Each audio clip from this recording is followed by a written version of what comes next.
হাই বন্ধু বান্ধৱীসকল, মই আজি এইফালে আলু পৰঠা বনাম। আলু পৰঠা খাই পেলাই আমাৰ ল'ৰাই আলু পৰঠা বনাবলৈ অলপ ৰেডি কৰি লৈছোঁ। এইফালে আলু অলপ বইল কৰি ল'লোঁ। তাৰপিছত ইয়াত দালি, এইটো আলু পৰঠা লগত খাবলৈ কচু দালিটো বনাম, চব্জি বনাম। এইটো কচু দালি অলপ কাটি পিটিকি লৈছোঁ। এইফালে আলুটো বইল কৰি বাকলি গুচাই ধুনীয়াকৈ তাত পিঁয়াজটো সৰু সৰুকৈ মিহি মিহিকৈ কাটি মেলি তাত পিঁয়াজ দিম। পিঁয়াজৰ লগত অলপ পিঁয়াজৰ লগত কি পাৰে ধুনীয়াকৈ দিব পাৰে। জলকীয়া অলপ বেছি দিলে ভাল লাগে, কিন্তু এতিয়া আমাৰ ল'ৰাই জলকীয়া বেছি খাব নোৱাৰে, সেইকাৰণে জলকীয়া অলপ কমকৈ দিলোঁ। আলুটো বেছি লোৱা নাই, কিমান 6টা 7টামান লৈছোঁ। ইমান আকৌ খৰধৰ হৈছে, বেছিকৈ বনাই থাকিবলৈ টাইমো নাই, গধূলি হ'বলৈ আছে। ইয়াত অলপ দিম মই, এতিয়া ইয়াতে অলপ লগাই দিম ধনিয়া আৰু জলকীয়া অকণমান দিম। তাৰ বাহিৰে আৰু মছলা অকণমান দিম বাৰু, জিৰা ধনিয়া অকণমান দিম। জিৰা ধনিয়াটো দিয়া দেখুৱাবলৈ থাকি গ'ল। তাৰপিছত নিমখ অকণমান দিব। নিমখটো কিন্তু ভালকৈ আলুটো পিটিকাত যেনেকৈ আমি খাওঁ সেই তেনেকৈ এটা জোখত দিব, তেতিয়া নিমখটো জোখ হ'লে ভাল লাগে। আলুখিনি আৰু ধুনীয়াকৈ পিটিকি ল'ব লাগিব দেই। আলু আৰু জলকীয়া একদম গোটা গোটা থাকিব নালাগে, ধুনীয়াকৈ পিটিকি ল'ব লাগে। নহ'লে পিছত যেতিয়া আলুটো বেলে, তেতিয়া বেলিলে ৰুটি যেতিয়া বেলিম নহয়, বেলিলে নহ'লে একদম গোটা গোটা হৈ থাকিব। সেইকাৰণে আলুটো ধুনীয়াকৈ পিটিকি কেনে কোমল কৰি ল'ব লাগে। এই ধনিয়াখিনিও পূৰা মিহি মিহিকৈ কাটি ল'লোঁ, একদম সৰু সৰুকৈ। জলকীয়াটো যিমান পাৰে সিমান সৰু সৰুকৈ কাটিব লাগে। মোৰ লগতে ইয়াত নিমখ দিছোঁ। নিমখটো কিন্তু আপোনালোকে একদম আলুটোত যি নিমখ হৈছে নাই জোখত লৈ ল'ব, সোৱাদ অনুসাৰে। মোৰ অকণ বেছি হৈছিলে, সেইকাৰণে অকণ ইয়াৰ পৰা উঠাই কিনে পেলাই দিলোঁ। তাৰপিছত ধুনীয়াকৈ এইখিনি আলু গুটি আমি পিটিকা যেনেকৈ খাওঁ, পূৰা সেনেকৈ পিটিকি একদম কোমলকৈ পূৰা হেৰি কৰি ল'ব লাগে। ধুনীয়া মিক্স কৰি ল'ব লাগে ধুনীয়াকৈ। টান গোটাকৈ থাকিলে বেলোতে অসুবিধা হয়, ৰুটিটো এইফালেদি আলুটো ওলাই গুচি যায় এনেকুৱা। নহ'লে এইভাগে খাবলৈ বহুত টেষ্টি, আলুটো ধুনীয়াকৈ ভিতৰত সোমাই থাকে। তাৰপাছত এইফালেদি অলপ আটা মাৰি ল'লোঁ। আটাটো মাৰি থোৱা আছিলে মই আগৰ পৰা, আটাটো মাৰি মেলি থৈ এইখিনি দিছিলোঁ মই আগত দেখুৱাত কি গ'ল। তাৰপাছত এনেকৈ আটাটো গোটা গোটাকৈ মই গোল গোল কৰি ল'লোঁ। গোল গোল কৰি লোৱাৰ পিছত এনেকৈ এনেকৈ অলপ চামুচেদি দিলে অসুবিধা হয়, মই হাতেদিয়ে কাম কৰি ভাল পাওঁ জানেনে।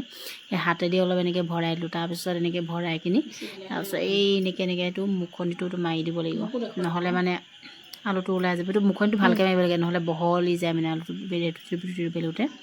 ধুনীয়াকৈ এইটো মুখনিটো মাৰিব লাগে, অলপ বহল কৰি ল'ব লাগে। মোৰতো অকণ সৰু হ'ল বেলাটো আলুটো ৰুটিটো গোল কৰাটো হেৰিটো অকণ সৰু হ'ল। মুখনিটো মুখখন অকণ ভালকৈ হেৰি কৰি দিব লাগে, নহ'লে পিছত মেল খাই যায়।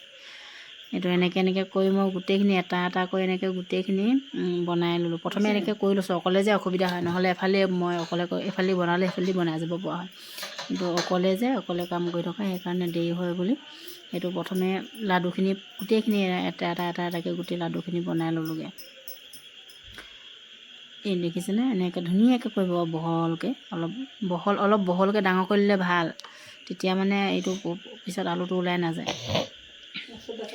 কেতিয়াবা খাওঁ বুলি কয় যে, মই বহুত আমনি পাওঁ এইবিলাক কৰিবলৈ। তথাপিও এতিয়া ল'ৰাই কেতিয়াবা খাওঁ বুলি কয়, কেতিয়াবা খাবলৈ মন যায়, সেইকাৰণে বনাওঁ আৰু কষ্ট আমনিটো বাদ দি কেনে যেনে তেনে বনালোঁ। আৰু এনেকৈ আলু পিটিকাটো ইয়াত মাজত ভৰাই কিছুমান ভাজি ল'ব পাৰে। আলু পিটিকাটো আপুনি ধুনীয়াকৈ তেলত ফ্ৰাই কৰি ল'ব পাৰে, তেনেকৈও বহুত ধুনীয়া লাগে। কিন্তু মই ফ্ৰাই কৰি লোৱা নাই, মই এনেকৈ বনাইছোঁ। মই এনেকৈ ভাল লাগে। আলুটো ধুনীয়াকৈ তেলত দি কেনে ভাজি ল'ব লাগে, ভাজি ল'লেও বহুত ধুনীয়া লাগে খাবলৈ। কিন্তু মই এনেকৈ ভাল পাওঁ যে, আৰু টাইমো নাই বেছি এখন কৰি থাকিবলৈ, সেইকাৰণে মই এনেকৈ বনাই দিলোঁ। এই ধুনীয়াকৈ মুখখন মাৰি দিব লাগে। জোনকেইটা কৰিলোঁ বেলোতে কিন্তু অকণমান ধূলি লৈ বেলিব লাগে, লাহে লাহে বেলিব লাগে দেই বেলোতে, নহ'লে বেলাটো যদি ভাল নহয় বেলেগ ৰুটি বেলা নিচিনা বেলিব লাগিলে গোটেই আলু ওলাই হেৰি হৈ যাব। সেইকাৰণে যিমান পাৰে বেলাটো লাহে লাহে বেলিব লাগে, গম পাইছে। সেয়ে মই গোটেইখিনি অকলে কৰোঁতে ভালেকণ সময় লাগিছে, বহুতখিনিয়ে সময় লাগিছে। হ'লেও আৰু কৰিছোঁ আৰু কি কৰিব। এয়া আমাৰ এইফালেদি বেলেগ বস্তুবিলাক চকু নিদিব দেই, অকণমান বস্তুবিলাক সিঁচৰিত হৈছে। মই ইমান আপডালকৈ ৰাখিবলৈ মোৰ টাইম কেতিয়াবা নাপাওঁ যে, সেইকাৰণে এনেকৈ থাকি যায়। আৰু এয়া অকণমান তেল আপোনালোকে পাৰিলে কিবা ডালডা ঘিউ চিউ এনেকৈ দিব পাৰে, ডালডা দিব পাৰে, ঘিউ ৰিফাইন। মই মিঠাতেলকে দিলোঁ, একো নাছিলে বেলেগ দিনত বনোৱা কথা নাছিলে যে, ঘপকনে খাম বুলি কোৱা দেখি ময়ো বনাই দিলোঁ। আৰু ময়ো এয়া দেখিছেনে বনাই এনেকৈ বনাইছোঁ। এই আলুটো অলপ ওলাই গৈছিলে, মোৰ দেখিছে মোৰ অকণমান মুখত মুখখন হেৰি কৰাটো অকণমান শুকান স্পীডকৈ বেলি পালোঁ, সেইকাৰণে যিমান পাৰে সিমান লাহে লাহে বেলিব। ইলুটি সিলুটি কৰি অকণমান ধূলি লগাই ল'ব তেতিয়া এই দেখিছেনে মোক কেনেকৈ ওলাই গৈছিলে দেখিছেনে এনেকৈ ওলাই যাব নালাগে মানে সেই মই ধূলি লগাই দিছোঁ লাষ্টত গৈ কিনে কি কৰিব উপায় নাই বেলাটো ভালকৈ বেলিব লাগে লাহে লাহে মোক খৰধৰ হোৱা দেখি মানে সোনকালে বেলি দিলোঁ এইয়া লাষ্টত খোৱাটো পৰিৱেশন দেখাবই নহ'ল বাই বাই